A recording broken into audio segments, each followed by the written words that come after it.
শেষ জমানায় মানুষগুলো অধিক পরিমাণে গোমরাহ হবে, অধিক পরিমাণে ধ্বংস হবে তিনটা কাজ করে। আল্লাহর নবী বলেছেন কিয়ামত পর্যন্ত ওই রকমই থাকবে।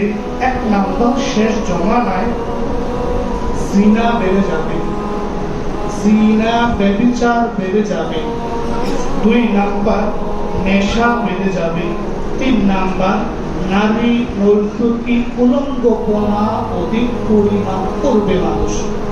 দেখুন, শেষ জামানা যে আল্লাহর নবী বলেন, শেষ জামানা বলতে হয়তো আমরা বুঝতে পারতেছি ওই জমানাটাই তো যে তিনটি কাজের কথা বলা হয়েছে।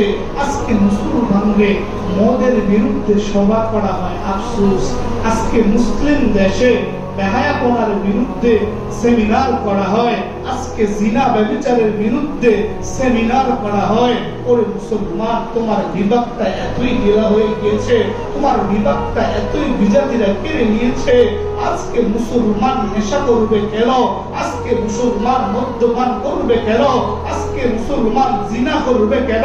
আজকে মুসলমান বেশ্যা নারী নর্তকীদের পিছনে দৌড়বে কেন?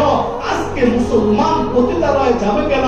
আজকে মুসলমান নারীগুলাও হোটেল আবাসিকের মধ্যে গিয়ে গিয়ে তারা তাদের দেহটা টাকার বিনিময়ে বিক্রি করবে কেন?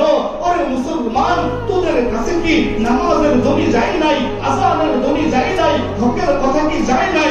ওই সমস্ত গর্হিত কাজের জন্য তোমাকে কাল কিয়ামতের ময়দানে জাহান্নামের আগুনে জ্বলতে হবে।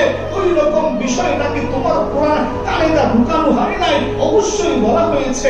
তবেও তোমরা জেনে শুনে বুঝে যদি ওই সমস্ত ফাহিশা কাজগুলো করে থাকো, জিনা ব্যভিচারগুলো যদি করো, নেশা দ্রব্য মদ্যপান করো, জিনা ব্যভিচার উলঙ্গপনাকে তোমরা সমর্থন করো, অথবা ওই সমস্ত কাজগুলো করো, মনে রাখো কাল কিয়ামতের ময়দানে জাহান্নামে তোমাকে যেতেই হবে, যেতেই হবে, অবশ্যই যেতে হবে।